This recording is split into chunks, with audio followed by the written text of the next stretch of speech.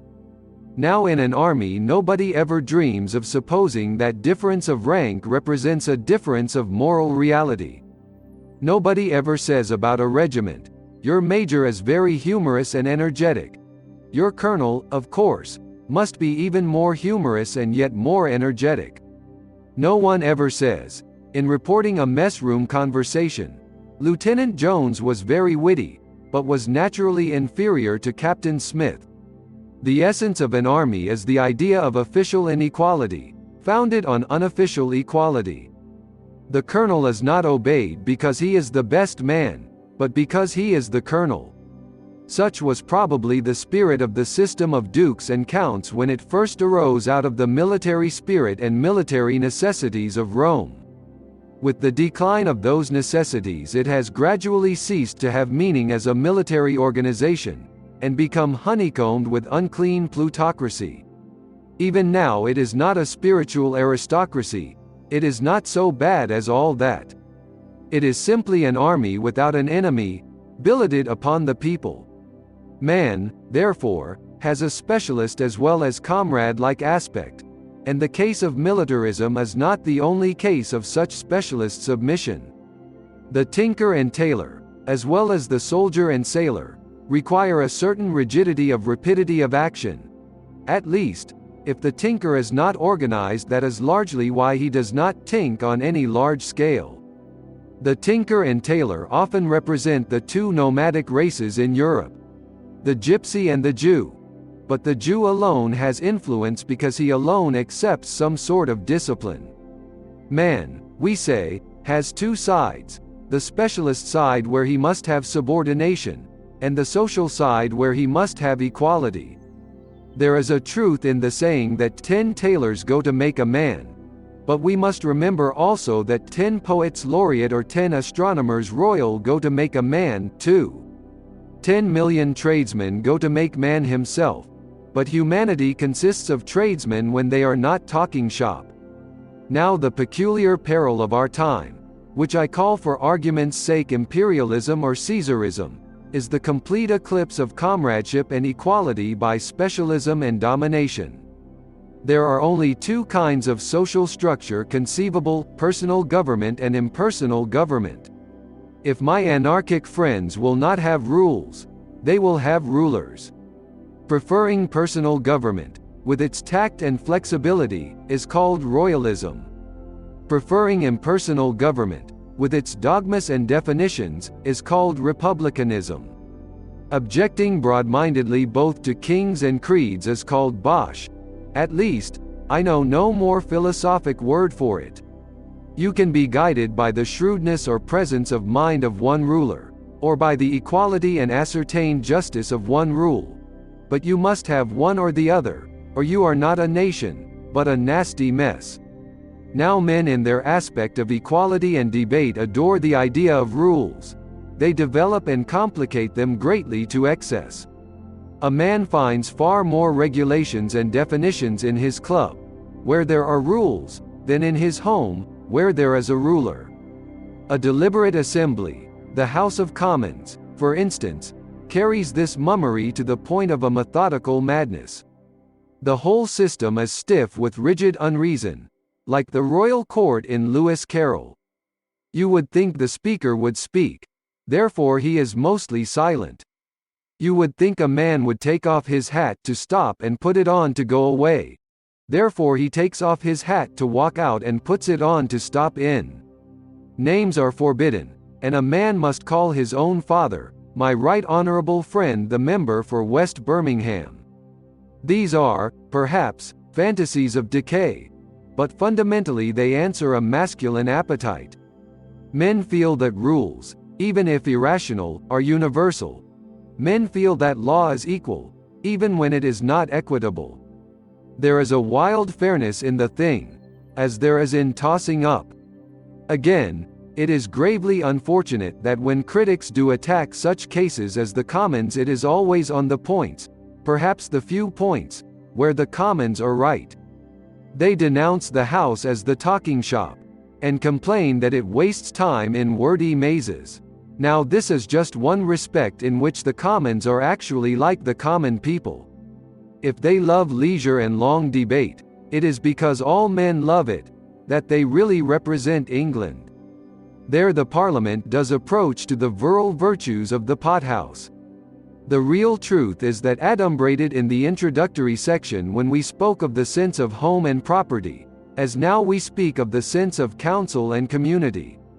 All men do naturally love the idea of leisure, laughter, loud and equal argument. But there stands a spectre in our hall. We are conscious of the towering modern challenge that is called specialism or cutthroat competition, business. Business will have nothing to do with leisure. Business will have no truck with comradeship. Business will pretend to no patience with all the legal fictions and fantastic handicaps by which comradeship protects its egalitarian ideal. The modern millionaire, when engaged in the agreeable and typical task of sacking his own father, will certainly not refer to him as the Right Honourable Clerk from the Laburnum Road, Brixton.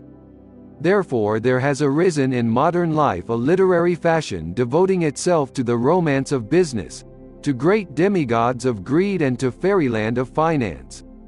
This popular philosophy is utterly despotic and anti-democratic. This fashion is the flower of that Caesarism against which I am concerned to protest. The ideal millionaire is strong in the possession of a brain of steel. The fact that the real millionaire is rather more often strong in the possession of a head of wood, does not alter the spirit and trend of the idolatry. The essential argument is, specialists must be despots, men must be specialists. You cannot have equality in a soap factory, so you cannot have it anywhere. You cannot have comradeship in a weak corner, so you cannot have it at all. We must have commercial civilization, therefore we must destroy democracy. I know that plutocrats have seldom sufficient fancy to soar to such examples as soap or wheat. They generally confine themselves, with fine freshness of mind, to a comparison between the state and a ship. One anti-democratic writer remarked that he would not like to sail in a vessel in which the cabin boy had an equal vote with the captain. It might easily be urged in answer that many a ship, the Victoria, for instance, was sunk because an admiral gave an order which a cabin boy could see was wrong. But this is a debating reply. The essential fallacy is both deeper and simpler. The elementary fact is that we were all born in a state. We were not all born on a ship, like some of our great British bankers. A ship still remains a specialist experiment, like a diving bell or a flying ship. In such peculiar perils the need for promptitude constitutes the need for autocracy. But we live and die in the vessel of the state, and if we cannot find freedom, camaraderie and the popular element in the state, we cannot find it at all. And the modern doctrine of commercial despotism means that we shall not find it at all. Our specialist trades in their highly civilized state cannot, it says, be run without the whole brutal business of bossing and sacking, too old at 40, and all the rest of the filth. And they must be run, and therefore we call on Caesar. Nobody but the Superman could descend to do such dirty work. Now, to reiterate my title, this is what is wrong. This is the huge modern heresy of altering the human soul to fit its conditions, instead of altering human conditions to fit the human soul. If soap boiling is really inconsistent with brotherhood, so much the worst for soap boiling, not for brotherhood. If civilization really cannot get on with democracy, so much the worse for civilization, not for democracy. Certainly, it would be far better to go back to village communes, if they really are communes. Certainly, it would be better to do without soap rather than to do without society. Certainly, we would sacrifice all our wires, wheels, systems, specialties, physical science and frenzied finance for 1/2 hour of happiness such as has often come to us with comrades in a common tavern. I do not say the sacrifice will be necessary. I only say it will be easy.